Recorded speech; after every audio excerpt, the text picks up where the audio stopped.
शुक्रवार 22 डिसेंबर 2023 रोजी गीता जयंती साजरी केली जाईल। गीता जयंती हा हिंदूंचा पवित्र ग्रंथ श्रीमद भगवत गीता यांचा जन्म आहे। यंदा गीताची 5160वी जयंती आहे। या दिवशी गीता भगवान श्रीकृष्ण आणि वेद व्यासजींची पूजा करून हा उत्सव साजरा केला जातो। मंडळी, मोक्षदा एकादशीचे व्रत गीता जयंतीच्या दिवशीच ठेवले जाते। या दिवशी भगवान विष्णूची पूजा केली जाते आणि मोक्षदा एकादशी व्रताची कथा ऐकली जाते। त्याच्या पुण्यपूर्ण फळाने मनुष्याला मृत्यूनंतर मोक्ष प्राप्त होतो। यंदा मोक्षदा एकादशीला सर्वार्थ सिद्धी योग आणि अमृत सिद्धी योग तयार होत आहेत। मंडळी, भगवान श्रीकृष्णाने गीतेद्वारे मानवाला त्यांच्या कर्माची जाणीव करून दिली आहे। गीतेमध्ये एकूण 16 अध्याय आहेत, ज्यामध्ये कर्म, भक्ती आणि ज्ञानयोगाचे तपशीलवार वर्णन केले आहे। श्रीकृष्णजींनी अर्जुनाला माध्यम बनवून मानवाला उद्दांत जीवन जगण्याचा मार्ग दाखवला आहे। वर्तमानात जगणे आणि फळाशिवाय कर्म करणे हे माणसाच्या ताब्यात असते। आत्मा अमर आहे, शरीर नश्वर आहे। शरीराशी संलग्न होऊ नका, आत्मा शुद्ध करा आणि मोक्षाचे ध्येय ठेवा, असे अनेक मौल्यवान शिकवण गीतेत आहेत। श्रीमद भगवत गीता ही भगवंतांची दिव्य वाणी आहे।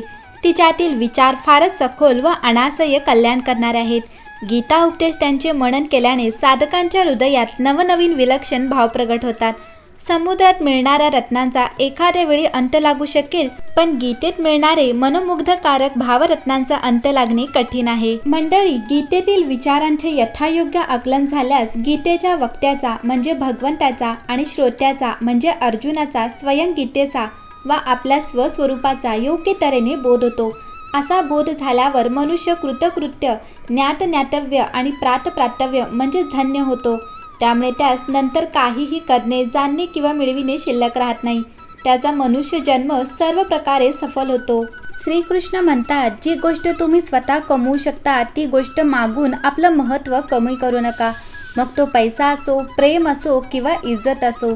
चांगलेपणा करून पाण्यामध्ये टाकला तर तो जहाज बनून उद्या अडचणीच्या वेळी साथ देईल। तुम्हाला आयुष्यामध्ये जे पाहिजे ते मिळविण्यासाठी किंवा कोणतीही समस्या असेल तर तुम्ही श्रीमद भगवत गीतेचे हे अनमोल विचार नीट समजून आणि ऐकून घ्या। तुमच्या सगळ्या इच्छा पूर्ण होतील, प्रत्येक अडचण सोपी होईल आणि तुमचे प्रत्येक दुःख दूर होईल। भगवत गीतेचे हे ज्ञान अमृताने भरलेले आहे, जे माणसाच्या निराश झालेल्या मनाला आणि आयुष्याला एक नवीन दिशा आणि उत्साह देते। आयुष्यामध्ये कधीही कोणावर अवलंबून राहू नका, कारण जोपर्यंत तुम्ही कोणावर अवलंबून राहत नाही तोपर्यंत तुम्हाला कोणीही दुःख पोहोचवू शकत नाही, कोणीही तुमचा फायदा घेऊ शकत नाही। ज्या माणसावर तुम्ही अवलंबून राहता तो तुम्हाला गृहीत धरायला सुरुवात करतो।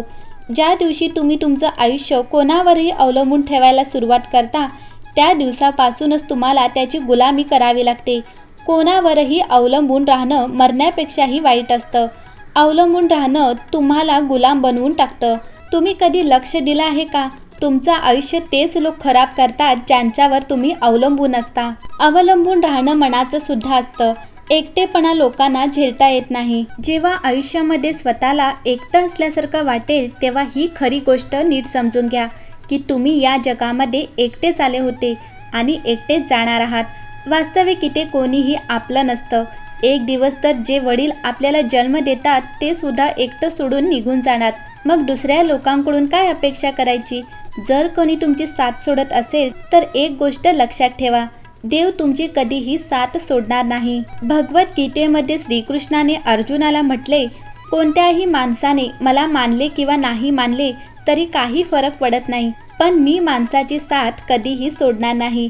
त्यामुळे तुम्ही एकटेपणाला कधीही घाबरले नाही पाहिजे, तर कोणत्याही चुकीच्या माणसाबरोबर राहायला घाबरले पाहिजे। आयुष्यामध्ये कधीही कोणतीही अडचण आली तर घाबरू नका, फक्त थोडा धीर धरा। जे लोक अडचणीच्या वेळी थोडा धीर धरून स्वतःला सांभाळतात ते प्रत्येक अडचणीला सहजपणे पार करतात। एक राजा आपल्या गुरुजींच्या जवळ गेला आणि गुरुजींना म्हणाला, तसे तर राज्यामध्ये सगळं चांगलं चालू आहे, पण वेळेचा काही भरोसा नाही। जर कधी आयुष्यामध्ये वाईट वेळ आली, अडचणीची वेळ आली तर त्या वेळेसाठी मला काही मंत्र द्या, काही ज्ञान द्या, काही उद्देश द्या की त्या वाईट वेळेतून कसं बाहेर निघायचं। मग गुरुजींनी त्याला एक तावीज बांधून दिला आणि राजाला म्हणाला की या तावीजामध्ये एक मंत्र लिहिलेला आहे। जेव्हा तुझ्या आयुष्यामध्ये खूप वाईट वेळ येईल आणि तुला वाटेल की त्यापेक्षा वाईट काहीही होऊ शकत नाही, त्यावेळी हा तावीज उघडून त्याच्यातील तू मंत्र म्हण. तुझ्यामध्ये खूप शक्ती येईल. आणि एक दिवस असं झालं सुद्धा.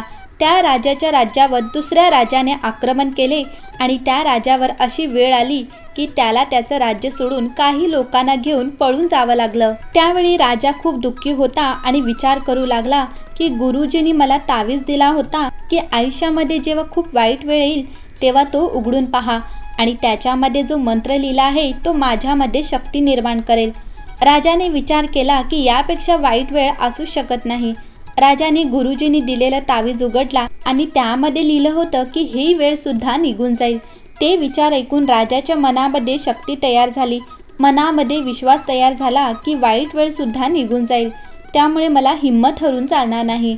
राजाने परत आपली सेना घेऊन आणखीन सैनिक गोळा करून आपली सेना उभी केली आणि त्या राजावर हल्ला करून स्वतःचं राज्य परत मिळवलं. त्यामुळं आयुष्यामध्ये परिस्थिती कितीही वाईट असली तरी नेहमीसाठी राहणार नाही.